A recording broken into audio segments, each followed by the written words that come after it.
जोहार झारखंड। आज मैं बिनीता आप सभी के सामने रेसिज्म और effect of social media in small cities of Jharkhand के बारे में प्रेजेंट करने जा रही हूँ। मैंने डॉक्टर श्यामा प्रसाद मुखर्जी यूनिवर्सिटी में ही अपनी बैचलर्स और मास्टर्स की, और अब मैं टेल अवीव यूनिवर्सिटी में पीएचडी कर रही हूँ।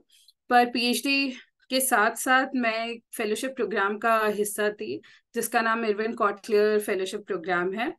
और इस प्रोग्राम के थ्रू इस फेलोशिप प्रोग्राम के थ्रू मुझे बहुत कुछ सीखने का मौका मिला। और यह 1 साल का प्रोग्राम था। और आज मैं, क्योंकि हम खुद ट्राइबल स्टेट का पार्ट हैं, और झारखंड आदिवासियों का लैंड है, तो मुझे लगता है कि ये बहुत जरूरी है हमारे लिए जानना कि कैसे हमें जातिवाद ने अ, आजादी के पहले और आजादी के बाद इफेक्ट किया है। और कैसे सोशल मीडिया, जो कि काफी नया है झारखंड में, क्योंकि जब डेवलपमेंट हो रहा था तो इलेक्ट्रॉनिक चीजें थोड़ी देर पहुंची हमारे यहाँ, तो कैसे उसने हमारे युवा पीढ़ी को इम्पैक्ट किया है। आपका कोई भी सवाल हो तो आप मुझे बीच में पूछ सकते हैं, या फिर प्रेजेंटेशन खत्म होने के बाद पूछ सकते हैं। तो जातिवाद एक बहुत बड़ी समस्या है। ये एक तरह का वायरस है जो सदियों से हमारे आसपास रहता है, और हम ठीक से कोशिश भी नहीं कर रहे इसको ट्रीट करने का। कोरोना हुआ तो सबने सोचा कि कैसे कोरोना को मारे, पर जातिवाद तो चलता आ रहा है, और कोई नहीं सोच रहा है इसको कि कैसे मारे। लोग सोचते हैं, लोग डिस्कस करते हैं, पर झारखंड में जातिवाद की समस्या एक ऐसी समस्या है जो समाज को विभिन्न भागों में समाज के विभिन्न भागों में आपसी विरोध और असमानता को बढ़ावा देती है। इसका इसका सामना करने के लिए आ, समाज को एक साथ खड़े होकर उसे ठीक करने की जरूरत है।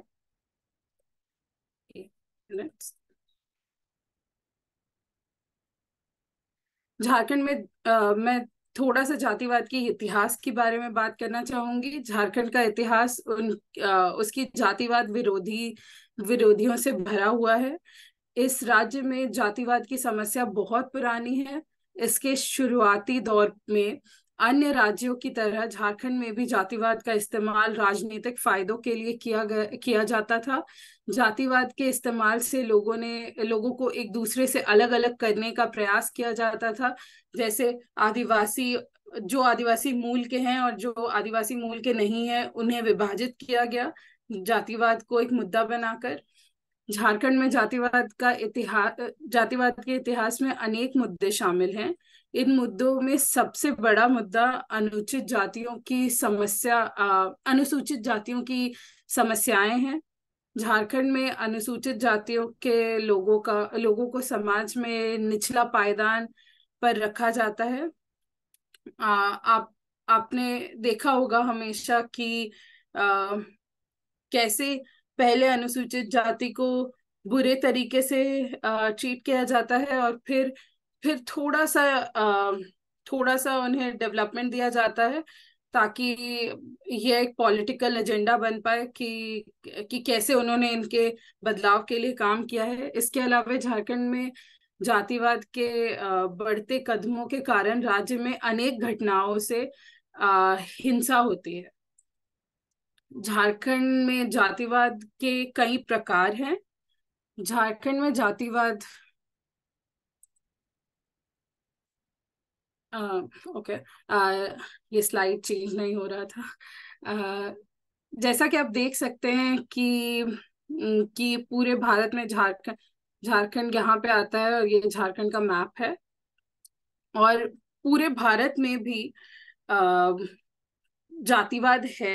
यह यह सिर्फ झारखंड का प्रॉब्लम नहीं है। भारत सेकंड मोस्ट जातिवाद देशों में है। तो वापस आते हैं झारखंड में। झारखंड में कई प्रकार के जातिवाद होते हैं। झारखंड में जातिवाद के प्रकार की समझ बढ़ाने से पहले हमें इस तथ्य को समझना आवश्यक है कि झारखंड के अनुसूचित जनजातियों का वर्तमान स्थान एक भूमिहीन अर्थव्यवस्था से पिछड़ा हुआ और अधिकार और अधिकतर अधिकतर वह लोग जो शिक्षित नहीं है, ऐसे भाग में उन्हें रखा जाता है। झारखंड में जातिवाद के मुख्य प्रकार हैं आदिवासी जातिवादी, दलित जातिवाद और स्वर्ण जातिवाद। यह तीन प्रकार पूरे समाज को तीन तीन बहुत ऐसे हिस्से में बांटती है जो एक दूसरे से काफी दूर हैं। इनमें से आदिवासी जातिवाद सबसे अधिक उभरता उभरता हुआ दिख रहा है, जो भूमिहीन जनजातियों के हित में रक्षा के नाम पर अपनी मांगों को लेकर सक्रिय होता है। झारखंड में जातिवाद के प्रभाव के बारे में मैं कुछ बोलना चाहूंगी। झारखंड में जातिवाद के प्रभाव बहुत गंभीर हैं। इसने समाज को अलग अलग तरीकों से नुकसान पहुंचाया है, जैसे असमानता, असहिष्णुता और इंटॉलरेंस, और दंगों के आक्रमण। यह लोगों के बीच भेदभाव फैलाता है और समाज को टूटने की ओर लेके जाता है। झारखंड में जातिवाद से प्रभावित होने वाले लोग शिक्षा और रोजगार से अधिकतर ही वंचित रह जाते हैं। सॉरी। इसके अलावा उन्हें स्वास्थ्य सुविधाएं भी नहीं मिल पाती। झारखंड में जातिवाद के प्रभाव से निपटने के लिए हमें समाज को एक साथ शिक्षा लेनी होगी और हमारे संस्कृति को बढ़ावा देना होगा, इंस्टेड ऑफ जातिवाद को बढ़ावा देना। झारखंड में जातिवाद को रोकने के उपाय हैं। क्योंकि हमने इतना सारा प्रॉब्लम डिस्कस किया, मुझे लगता है कि बहुत जरूरी है कि हम उपाय भी उतने ही जोश से डिस्कस करें। झारखंड में जातिवाद को रोकने के लिए हमें समाज से सभी वर्गों को एक साथ आगे आना होगा। हमें आपको याद होगा कि मैंने 3 भागों में विभाजित किया था जातिवाद को। उन तीनों भागों को जब वो तीनों भाग एक साथ आएंगे और बदलाव लाने की कोशिश करेंगे, तभी ये संभव हो पाएगा। हमें शिक्षा और सचेतता फैलानी होगी ताकि हम बुराई के खिलाफ एक साथ एकजुट होकर लड़ सके। हमें झारखंड के लोगों को एक दूसरे से एकता बनानी होगी और उन्हें यह जागरूकता दिलानी होगी कि जातिवाद से हमारा समाज में केवल हानि ही होती है। और अंत में मैं यही कहना चाहूंगी कि जैसे Dalit lives matter, black life matters और आदिवासी लाइव्स मैटर, ये सारी मूवमेंट चल रही है, वैसे ही हमें हमें हमें ये सब कंटिन्यू करना होगा और हमें आगे तक जाना होगा ताकि हम जातिवाद को जड़ से खत्म कर सके। झारखंड में जातिवाद एक गंभीर समस्या है जो समाज के विकास को रोकता है। हमें समाज से इस बुराई को निपटाने के लिए आप सबका सहयोग चाहिए, पूरे युवा पीढ़ी का सहयोग चाहिए। झारखंड के लोगों को एक होकर जातिवाद से लड़ना होगा, क्योंकि आप देखेंगे कि मतलब सिर्फ देश में नहीं, हर जगह ज्यादातर लोग, क्योंकि झारखंड में आदिवासी हैं और हम हम सब देखते हैं कि हमारा रंग थोड़ा दबा हुआ है दूसरे जातियों के मुकाबले, और बहुत बार रंग के भेद में भी अ, जातिवाद होता है। और हम सब अगर एक साथ खड़े हों और हम सब अगर शिक्षा लें, आगे तक जाए, तो लोगों को ये समझ में आएगा कि हम अपने रंग से काफी ऊपर हैं। तो जातिवाद में मेरा प्रेजेंटेशन यहीं तक समाप्त होता है। अब मैं अपने दूसरे भाग की तरफ बढ़ना चाहती हूँ, जो कि भारत के छोटे स्थानों में सोशल मीडिया का प्रभाव के विषय में है। पर पहले बात करते हैं अ, कि हम क्यों छोटे स्थानों की बात कर रहे हैं। जैसे बहुत सारे छोटे, रांची के छोटे जिले, झारखंड के छोटे जिलों के बारे में बात कर रहे हैं। क्या क्या जरूरत पड़ रही है इन छोटे जगहों पे? कैसे दूसरे लोग इस पूरे सोशल मीडिया के फैलने का एडवांटेज ले रहे हैं? कैसे लोग अपने फायदे के लिए यह चाह रहे हैं कि ज्यादा लोग सोशल मीडिया यूज करें? तो हम आगे बढ़ेंगे। एक मिनट।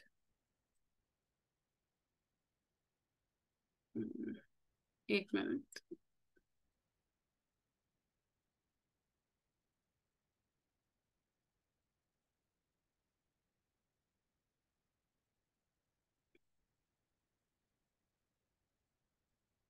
पहले हम सोशल मीडिया के उपयोगों के बारे में बात करेंगे कि कैसे ये छोटे शहरों को आपस में जोड़ रही है और इसका क्या बेनिफिट है, और फिर हम इसके लॉस की तरफ जाएंगे और कैसे लोग इसको अपने पर्सनल एजेंडा के लिए लोगों को मिस इन्फॉर्मेशन देते हैं, लोगों को अफवाह फैलाते हैं।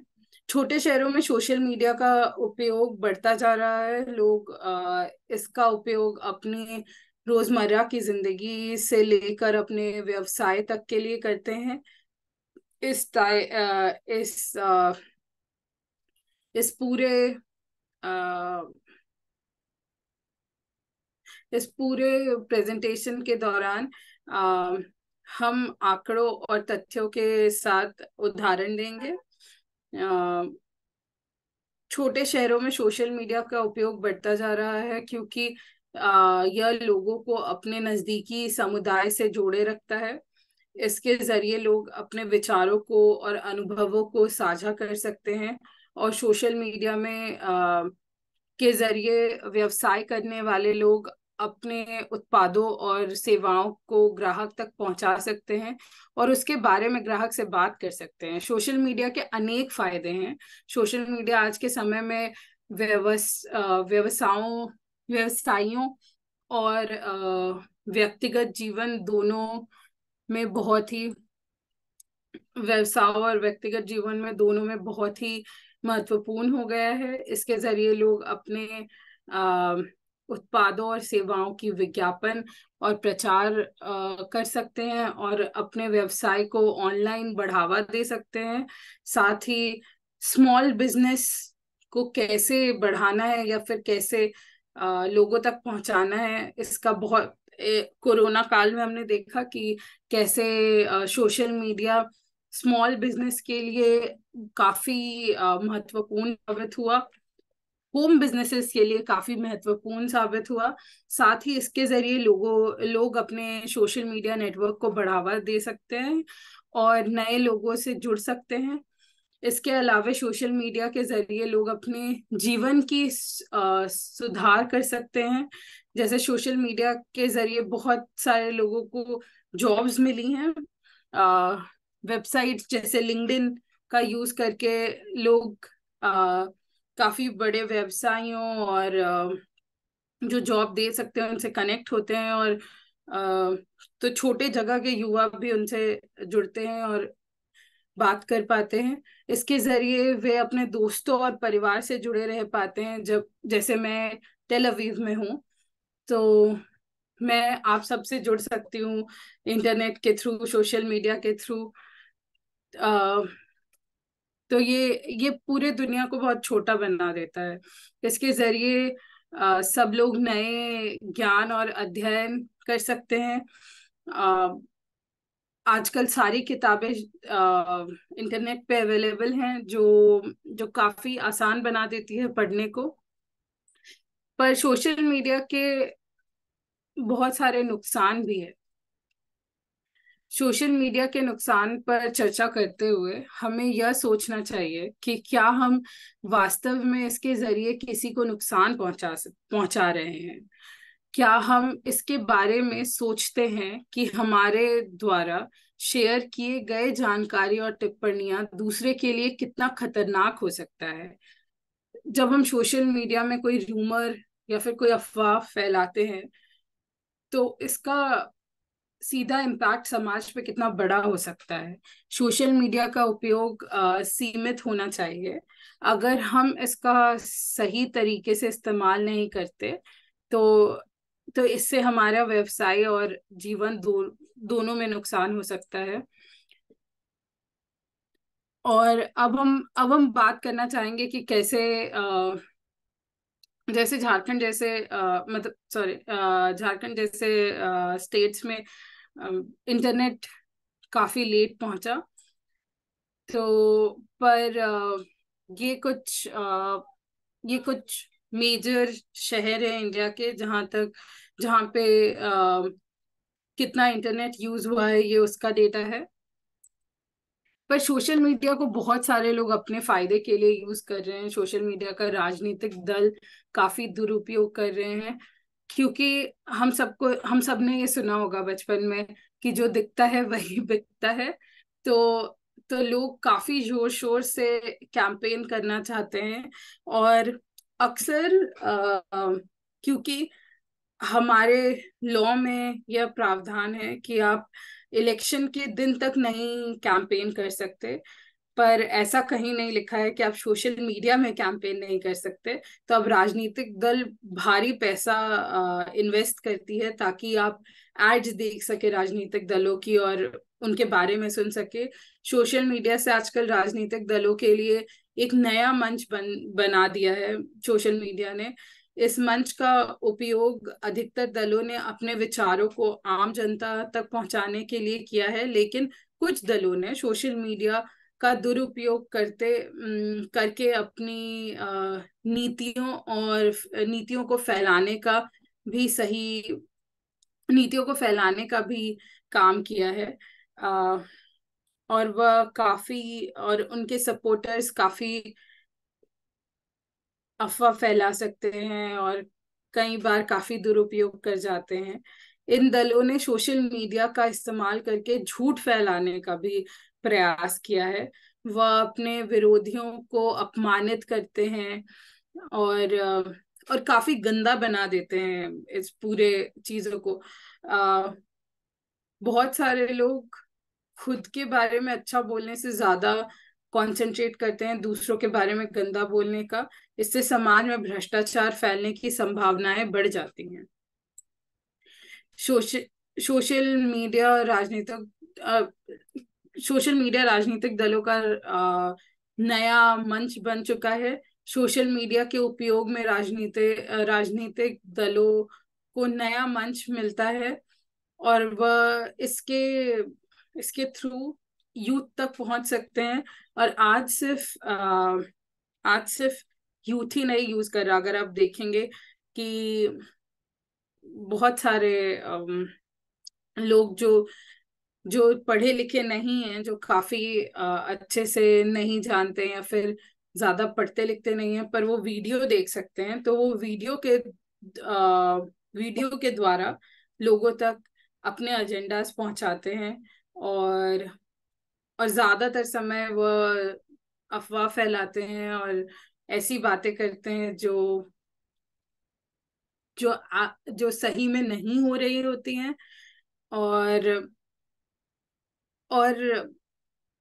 और इसमें काफी पैसा खर्च किया जाता है कि कैसे यह जनता के लिए ज्यादा अट्रैक्टिव और सुंदर बनाया जाए, ताकि आप मान लीजिए कि अगर कोई भी एक सिंबल है जैसे हैशटैग, अगर आप बार बार हैशटैग देखें और उसके साथ कोई सुंदर फोटो देखें, तो आपका मतलब क्योंकि मैं बायोलॉजी पढ़ती हूँ, इसीलिए कुछ ऐसे रिसर्च हुए हैं जिसके तहत ये बोला गया है कि जो अगर आप कुछ विजुअली अपीलिंग देखते हैं, जो कि आपके विजुअल से कनेक्ट करता है किसी अच्छी चीज को, तो अगर आप बार बार वो चीज देखते हैं तो आप इतने फेमिलियर हो जाते हैं उस चीज के कि आपको अगर अचानक से कुछ भी चुनना हो तो आप वही चुनेंगे।